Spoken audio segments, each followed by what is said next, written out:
Okay గురుగారు, తదుపరి వృషభ రాశి వారికి ఈ వారం ఎలా ఉండబోతుంది?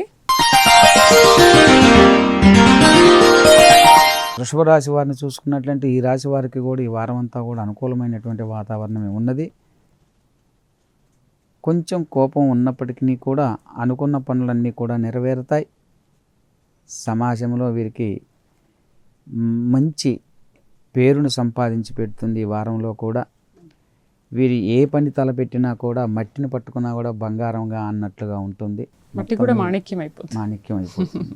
మొత్తం మీద ఈ రాశి వాళ్ళకి ఈ వారం అంతా కూడా మంచి ఫలితాలను పొందవచ్చు. అన్ని రంగాల వారికి, ఏ రంగంలో ఉన్న వారికైనా కానీ అన్ని రంగాల వారికి అనుకూలమైనటువంటి వాతావరణం గోచరిస్తుంది. మొత్తం మీద ఈ రాశి వాళ్ళకి ఈ వారం అంతా కూడా అనుకూలంగా, విశేషంగా ప్రత్యేకమైనటువంటి పూజలు ఏమీ లేవు. నిత్యము వారు చేసుకునేటువంటి దైవారాధన చేయడం అనేటువంటి మంచిది. కొంచెం జలుబు, ఎలర్జిటిక్ సంబంధించినటువంటి తుమ్ములు లాంటివి వచ్చేటువంటి సూచనలు ఉన్నాయి. అవి సహజమే కాబట్టి పెద్దగా దాని గురించి ఏమీ ఆందోళన చెందవలసిన అవసరం